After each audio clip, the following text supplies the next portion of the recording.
নমস্কার, আমার চ্যানেলে সকলকে স্বাগত। আমি অনেক দিন পর আমার মামা বাড়ি গেলাম আমার ভাইপোর বিয়েতে, আমার মামাতো দাদার ছেলে রিজুর বিয়েতে। রিজুকে আমি যখন দেখেছিলাম এই রকম জয়িতার মতো তখন ছোট ছিল। তো ওই বিয়ে বাড়িতে যাওয়ার আমার খুবই আগ্রহ ছিল, একটা প্রচণ্ড উৎসাহ ছিল, উত্তেজনা ছিল যে অনেক বছর পর আবার সবার সাথে দেখা হবে। তো গিয়ে আমি যেন মেলাতেই পারছি না, যাদেরকে ইয়াং দেখেছিলাম তারা অনেক বুড়ো হয়ে গেছে, আর যাদের অনেক ছোট দেখেছিলাম তারা কত বড় হয়ে গেছে। তো বেশ অবাক লাগছিল দেখে, আর খুব ভালোও লাগছিল, আনন্দ হচ্ছিল খুব। অনেক বছর পর গেলাম, তবে অনেক বছর পর গেলেও মামা বাড়িতে আদর এতটুকুও কমেনি। সবাই খুব আদর করছিল, জড়িয়ে ধরছিল। আমার মাসির মেয়ে যে, এটা আমার মামিমা আর মাসিমার সাথে তাও মোটামুটি অনেক বছর আগে দেখা হয়েছিল, কিন্তু আমার মাস্তুতো যে দিদি ছন্দাদি, সেই ছন্দাদির সাথে আমার দেখা হয়েছিল 1994। আর আমার এক মামাতো দিদির সাথে আমার দেখা হয়েছিল, মামাতো দিদি নয়, বন্ধু, তার সাথে আমার দেখা হয়েছিল 1996-এ। তো ভীষণ মজার ব্যাপার, অবাক ব্যাপার। একে অপরকে হয়তো বাইরে দেখলে আর চিনতেও পারতাম না, এরকমই একটা ব্যাপার হয়ে গেছিলো। তো বেশ ভালো লাগলো। আর আমার একটাই মামা, দুই মাসি আর আমার মা, এই নিয়ে আমার দিদিমার সংসার। আমার দাদু, আমার মায়েরা যখন ছোট তখনই আমার দাদু মারা গেছে, তাই আমাদের দেখার কোনো প্রশ্নই ওঠে না। বিয়েবাড়ির এই রিচুয়ালসগুলো এখন আমি ভীষণভাবে মিস করি। একটা সময় ছিল যখন বিয়েবাড়িতে ব্যাগ গুছিয়ে এক সপ্তাহের জন্য যেতাম। বেশিরভাগই সেটা আমার শ্বশুরবাড়িতে। আমার বিয়ের পর শ্বশুরবাড়িতে অনেক বিয়েবাড়ি হয়েছে। আমাদের শ্বশুরবাড়িতে জয়েন্ট ফ্যামিলি ছিল, তো সেই কারণে অনেক বিয়েবাড়ি আমি এনজয় করেছি, তখন যেতাম। এখন বাচ্চারা বড় হয়ে গেছে, এখন আর যাওয়া হয় না। তো এই বিয়েবাড়িটাতে আমার আগে থেকে যাওয়ার খুব ইচ্ছা ছিল, সেটা যাওয়া হয়নি। আমার মেজদা বিয়ের দিন থেকেই গেছিলো, খুব মজা করেছে। আর আমি সেই প্রীতিভোজের দিনই অন্য বিয়েবাড়িতে যেভাবে যাই সেভাবেই সন্ধেবেলা গেছিলাম। তো মজা খুবই হয়েছে, খুব ভালো লেগেছে। এত আনন্দের মাঝখানেও মাঝে মাঝে আমি হারিয়ে যাচ্ছিলাম আমার ছেলেবেলার সেই দিনগুলোতে, আমার ছোটোবেলার সেই মামা বাড়িটাতে। মনে পড়ে যাচ্ছিল সেদিনের কথাগুলো। সিঁড়ির নিচে আমার দিদিমার পানের সরঞ্জাম থাকতো। আমার দিদিমা আর আমার দুই মাসি পান খেত। আমার মা অবশ্য খেত না, কারণ আমার বাবা এসব একেবারেই আমল দিত না। আমি একবার লুকিয়ে দিদিমাদের জর্দা দেওয়া পান খেয়ে নিয়েছিলাম, তো আমার খুব মাথা ঘুরেছিল। তারপর থেকে আমি আর ভয়ে কোনো দিনও খাইনি। দিদিমা, মামা, বড় মাসি, আমার মা, বুবুন্দি, সুজদি, এরা আজ আর কেউ নেই। তো মনটা মাঝে মাঝে খুব খারাপ লাগছিল।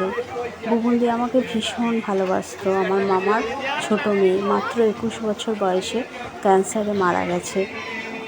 বুবুন্দি আমার চেয়ে বছর কয়েকের বড়, কিন্তু এতটাই ভালোবাসতো, স্নেহ করতো, যেন আমি ওর মেয়ে।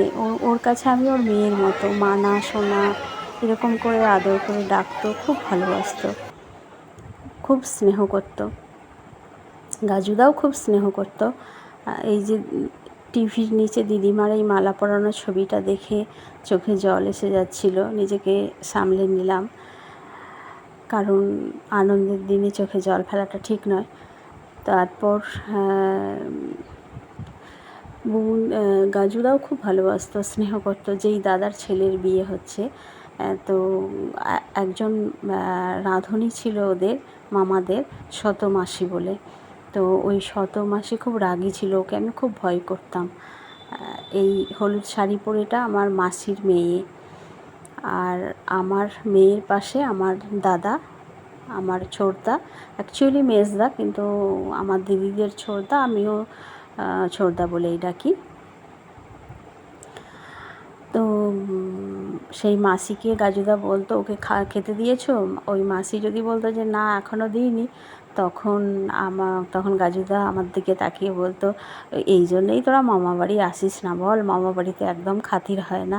আমি হেসে বলতাম যে না না, সেই জন্য নয়, আসলে আমার বাবা খুব রাগী ছিল। মামাবাড়ি যাওয়া কি আত্মীয় বাড়ি, শুধু মামাবাড়ি নয়, আত্মীয় বাড়ি যাওয়া খুব একটা পছন্দ করতো না। সেই কারণে আত্মীয় বাড়ি আমি একেবারেই যাইনি। আমার পিসিদের বাড়ি আমি আমার লাইফে একবার করে গেছি, একবার, আর বিয়ের মানে বড় হয়ে একবার, এই রকম গেছি।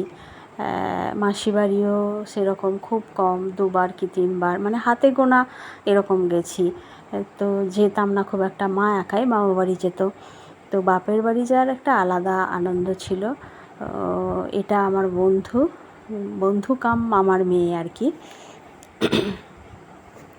আমার মনে পড়ে এখনও শ্বশুরবাড়িতে যখন থাকতাম, যেদিন বাপের বাড়ি আসবো সেদিন সারা রাত ব্যাগ গোছাতাম, মানে ঘুমই হতো না, শুধু মনে হতো মায়ের হাতের সেই ভালো ভালো রান্নাগুলো কখন খাবো।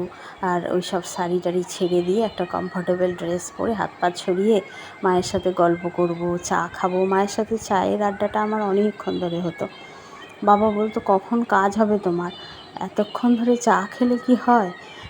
তো মা আমি কেউই শুনতাম না। আর ভীষণ মানে মানে খুব আনন্দের, আর সেই সব সোনালি দিন কোথায় হারিয়ে গেল।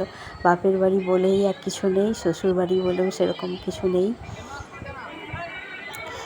শ্বশুরবাড়িতেও একসময় খুব আনন্দ হতো, সবাই একসাথে থাকতাম, জয়েন্ট ফ্যামিলি ছিল। এখন সবাই বাইরে চলে গেছে, আসলেও সেরকমভাবে আর একসাথে লক্ষ্মী পুজোর সময় হয়, তাও সেই যে আনন্দটা থাকার, সেটা আর হয় না। তো জীবনের এই সব আনন্দগুলো আমার মনে হয় যেন একবারই আসে, বারবার হয়তো আসে না। আজকের দিনের এই দিনগুলো হয়তো একদিন অতীত হয়ে যাবে, তখন আবার মন খারাপ করবে ছেলে মেয়ের সাথে কাটানোর দিনগুলো। তো আমার মামাবাড়ির পাশেই আমার মায়ের মামাবাড়ি, আর তার পাশের গ্রামেই আমার পিসির বাড়ি। তো আমরা আসলেই মায়ের মামাবাড়ি যেতাম।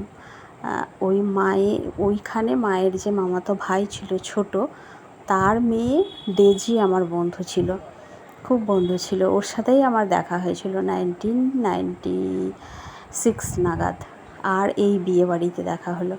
কী অবাক ব্যাপার, তাই না? তো সেই আর কি। যাই হোক, বিয়ে বাড়িতে খুবই আনন্দ করেছি, খুব ভালো লেগেছে। অনেক বছর পর সবাইকে দেখে সত্যিই মানে খুব ভালো লাগছিল। আর সুজতি হচ্ছে আমার মামার বড় মেয়ে। সুজতি যখন বাড়ি আসতো তখন মায়ের সাথে দেখা করতে আসতো। মায়ের সব ভাইপো ভাইঝি, সব পিসিমা অন্তপ্রাণ ছিল, সবাই আসতো দেখা করতে মায়ের সাথে।